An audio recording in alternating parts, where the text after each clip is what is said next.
Welcome to Sir Win's Accounting Lectures. Today, magkakaroon tayo ng pen and paper video problem solving patungkol sa Lecture 09, Subsequent Costs. Actually, nasa description ng video lecture na ito yung mismong problem under discussion. Kung gusto mong sagutan ng solo at balikan ang lecture na ito kapag tapos ka na, mas mabuti. Kasi, ang accounting ay natututunan not by merely listening but by you doing the problem solving. Pero kung may sagot ka na nga, sagutan na natin. So again, Lecture 09, Subsequent Costs. And here is our problem. Shadis Rania Magpantay Company incurred the following expenditures. So given yung subsequent cost natin, yung subsequent expenditures, the requirement is compute for the expenditures that will be capitalized. Okay? Pag-usapan muna natin yung ating sasagutan. Ano ba itong subsequent cost? They are expenditures or costs that incurred, that happened, not on the initial recognition of the machinery or property, but rather it happened subsequently. Matapos na. Ang tanong kasi kung sakaling meron ka ng PPE, yun bang mga kasunod na expenditure ay i-expense or i-capitalize? May pagkakataon na nagiging asset, capitalize. May pagkakataon naman, expense. Ngayon liliwanagin natin ano yung mga criteria para masabi na yung subsequent cost ay dapat makapitalize. Merong tatlo. The first one is it will increases the capacity of the asset. Meaning dadami, addition. The second one is, it will improve the efficiency and safety of the asset. Meaning, mas magiging mas maayos, mas magaling, mas ligtas dahil dun sa subsequent expenditures na yon. Okay? So therefore, kung sakaling ganon, mas gumanda yung asset, kahit ang paggastos ay afterwards, it will be capitalized. And the third one is, it will extend the life. Di ba ang PPE may buhay naman talaga yan? Kung sakaling dahil dun sa expenditures na yon, mas lalong naging mahaba o mas naging kapaki-pakinabang pa ng mahabang panahon na nga yung asset, therefore, it will be capitalized kasi may effect. Ang sabi sa standard, kahit isa dun sa tatlong criteria na yon ay ma-meet nung subsequent cost, it will become part of the asset, it will be capitalized. Para mas maunawaan, sagutan na lang natin itong problem na to. Babasahin natin isa-isa yung mga line item na ibinigay doon sa subsequent costs. The first one is purchase of executive chairs and desks, 35,000. Ito ay tinatawag na addition. It will increase the capacity dahil natural. Bumili ka ng upuan, di ba? Ng desk. So dahil doon, nagkaroon ng increase in capacity. It will be capitalized. Ganun lang po kasimple yung unang line item. So we write purchase of executive chairs and desk. Tsaka ang isa pa, asset naman talaga ang mga upuan tsaka mga desk, di ba? Okay, amounting to 35,000. Next is initial design fee for proposed extension of office building, 100,000. Dito magkakaroon ng extension ng building. Ngayon, kailangan ng design at nagastusan ka nga ng 100,000. Kung titingnan, mukha siyang expense. Dahil hindi naman ito mismong yung building hindi naman ito construction, but rather ito yung plano, blueprint lang siya. Di ba design fee? Siguro binayaran mo yung architect para malaman kung anong itsura ng i-extend na office building. Ang tanong, ikakapitalize ba to? The answer is yes. Ay sir, hindi naman yan building, di ba? Yan ay expense related sa designing. Kahit na. Okay? Necessary yun para masigurado na yung magiging itsura ng extension ay maayos. Okay? So, ibig sabihin pala, not necessarily na talagang direct yung effect nung increase in capacity. Sapat na kung kailangan naman din talaga ito para mag-materialize o maging makatotohanan dahil sa design fee, okay, dahil sa design na yun, yung mismong extension na bubuuin. That's why, okay, this initial design fee is capitalized because the effect of this design fee will extend, okay, or increase the capacity of the building. Tama ba? So yan po, sinulat na rin natin yung ating sinasabi kanina sa explanation. So 100,000. Next is installation of automatic door opening system, 250,000. Yung dalawang nauna, ang patungkol doon ay addition kasi dadami yung asset. Well, itong pangatlo, nagkaroon ka ng automatic door opening system, ang tawag naman dito ay betterment. Okay? When we say betterment, merong luma, pinalitan mo, at yung ipinalit mo, naging mas kapaki-pakinabang kaysa dun sa nauna.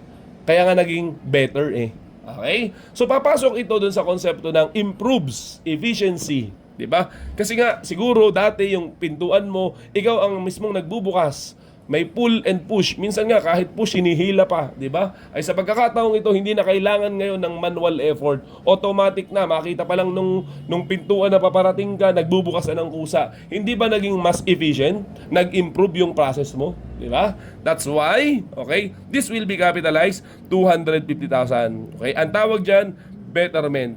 Kasi yung pintuan mo, ininsulan mo ng automatic door opening system. Okay? So, malaman pa lang niya, maamoy ka pa lang, nagbubukas na. Okay? Joke lang po yun. Masense ka pa lang yan. Next is, new condenser for central air conditioning unit, 64,000. Okay? Dito, yung aircon, kung alam nyo lang po, yan ay gumagana dahil may makina yan. Meron yang condenser. Okay? Ngayon, ang nangyari dito, pinalitan mo yung condenser ng aircon. Okay? Para kumbaga, lumamig ulit yung yung aircon, kaya nga aircon para ma-condition yung aircon. Okay? Ngayon, will this be capitalized? The answer is no. Kasi ang tawag dito ay hindi betterment, but rather replacement. When we say replacement, merong lumang machine or lumang parts ng machine, let's say ng condenser ng aircon, pag ni-replace mo, kung ano yung kakayanan niya before, ganun lang din yung magiging kakayanan niya ngayon. So walang improvement. Only replacement. Binalik mo lang sa dati. That's why it is capitalized. Wait lang sir, hindi po ba yung aircon, kaya mo pinapalitan yung condenser kasi mahina na yung buga? Di ba? Mahina na yung lamig halimbawa. Hindi ba sir, pag pinalitan mo yung condenser, mas magiging maayos yung operation ng aircon? Tama ka. Kung ang titingnan mo na point of time ay yung moment na sira na siya at saka nung pinapalitan mo, mas mag-i-improve nga naman. Pero sa accounting kasi, ang titingnan mo ay hindi yung time na sira na siya. But rather, ang titingnan mo is yung panahon nung siya'y bagong bili. Nung bang pinalitan mo yung condenser ng aircon, ibinalik mo lang ba siya dun sa dating kakayanan niya nung siya'y bago pa?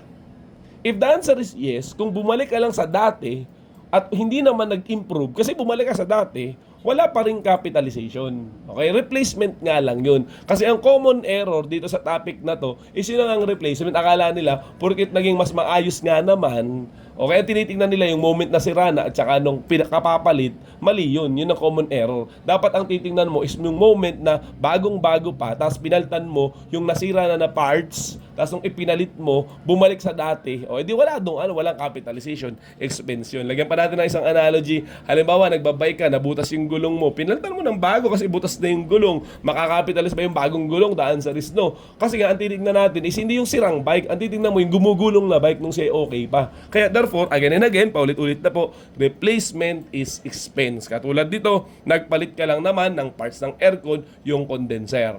Okay? Ignore po yung 64,000. Next is major replacement of the motor of the machine, 420,000. Okay, sir, expense yan. Kasi nga, sabi, replacement. Okay, wrong. Okay, capitalize po ito. Bakit naman binabanggit po mismo dito, replacement? The answer is because there is a magic word. This is what we call major. What does it mean by major replacement? Okay? Meaning, yung mismong pinaka-importante o majority na bahagi nung mismong PPE ay napalitan. Okay? In this case, siguro may pinaka-importanting bahagi yung machine, yung motor niya. Ayun yung pinalitan mo. Ang idea ay ganito. Since yung pagpapalit, di ba replacement din naman, ay major, okay? Kasi pag malaki ang napalitan, pag marami ang nabago, may effect daw yan. There will be a betterment. Dahil ang pinalitan mo ay hindi basta-basta bahagi lang, but rather yung mismong puso, okay? Yung mismong majority o yung pinaka-importanting parts ng asset. Okay? That's why ang major replacement is as if betterment. Okay? So parang halimbawa, habang nagsusulat po tayo, magkwento tayo, kunwari yung puso yung napalitan, di ba? Okay, malamang magbabago na mismo yung tao kasi yung puso na yung napalitan, di ba? So kasi yun ang major part. Yan. So ganoon din po yung konsepto dito. Okay? Pag talagang major yung pinaka-importante yung napalitan, ang automatic effect nito ay magkakaroon ng betterment. Okay? Next one is labor of tearing down a wall to permit extension of an assembly line, 70,000. First, what is this assembly line? Okay, kung alam nyo po yung sa mga manufacturing, yung tipong may mga produkto nakalinya sila. Tapos merong mga sequence of step para ma-produce yung product. From step 1, pupunta doon sa step 2, step 3. Ang ginagamit doon sa dinadaanan ng mga produkto ay ang tawag assembly line. Ngayon, sa problem natin, ang nangyari, gusto mong mag-extend ng linya ng assembly line. Nga lamang merong wall na nakaharang. Anong ginawa mo? Sinira mo. Okay? Kasi syempre, putol na yung daan kasi nga may nakaharang na wall. O sinira natin.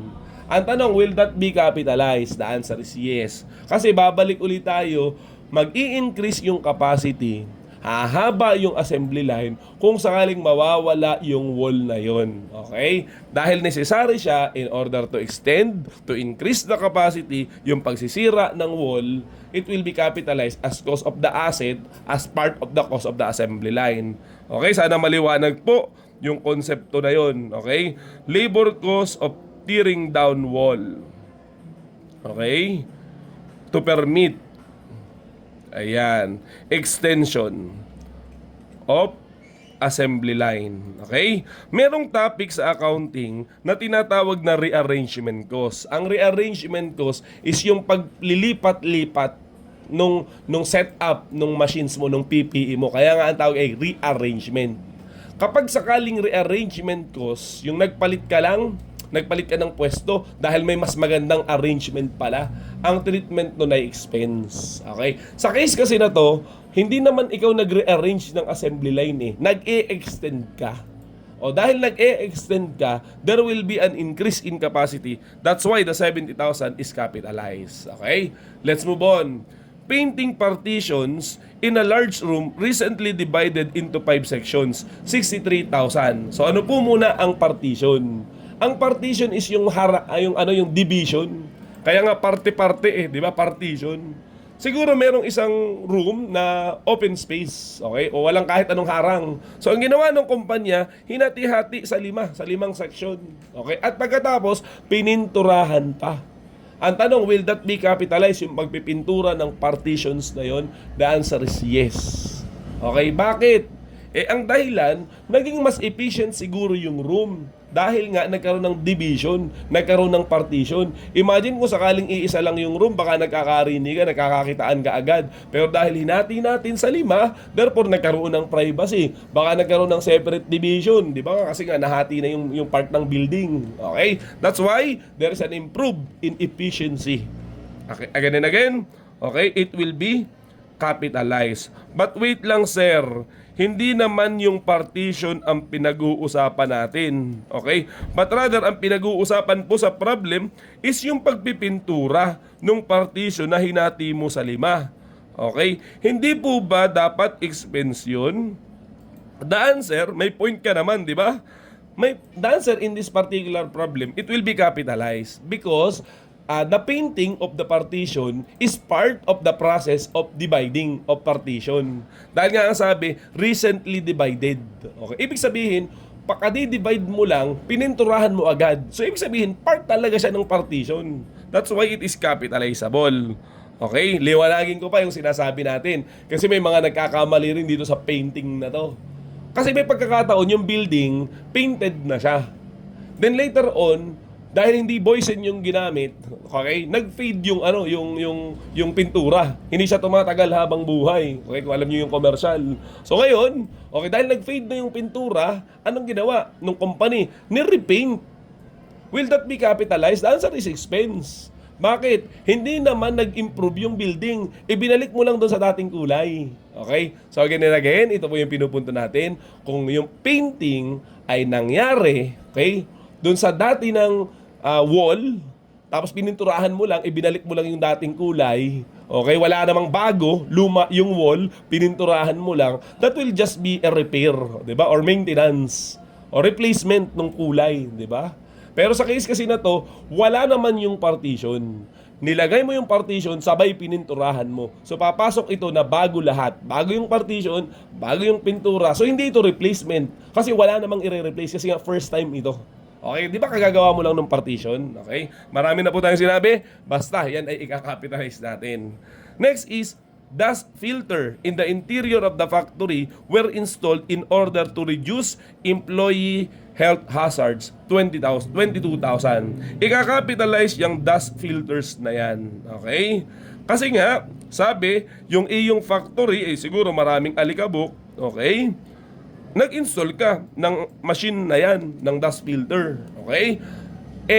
Ang epekto nun, na-reduce ang health hazard. Naging mas safe tuloy yung factory mo. Hindi ba't sinabi doon sa ating criteria kanina, if it improves efficiency and safety, the expenditure will be capitalized. So therefore, okay, 22,000 is part of the capitalized subsequent cost. Sana maliwanag po yun, simple lang naman yun, di ba? Kasi nga, nag-reduce, okay, magkakaroon ng improved health, di ba, sa company. Next is, service contract on factory equipment, 40,000. Dapat alam niyo yung mga terminology dito para masagutan ng tama. Ano ba itong service contract na tinatawag? Okay? Pwede kasi na bumili ka ng machine. Tapos yung manufacturer, sinabi niya, kung gusto niyo po, babalik-balikan namin to every year, every month, to check it up. Parang check up nung machine.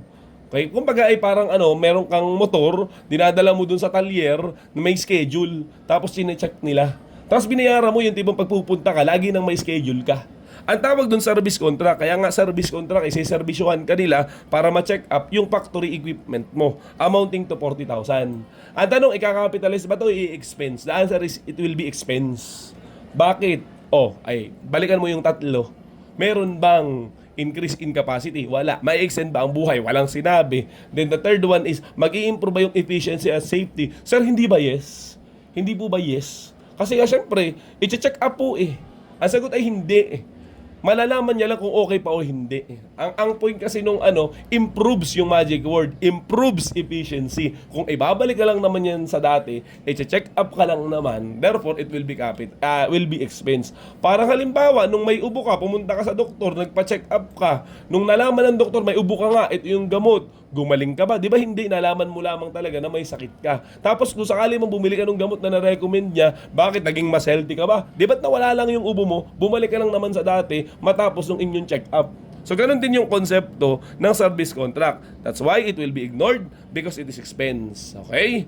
Next is purchase of storm windows and screens and their installation on all office windows. 42,000. That will be capitalized. Okay, bakit? Kasi bago kasi ka-i-install, sinabi dito. Okay, di ba minsan yung mga bintana kapag bumabagyo, nasisira kasi nababasag yung mga salamin.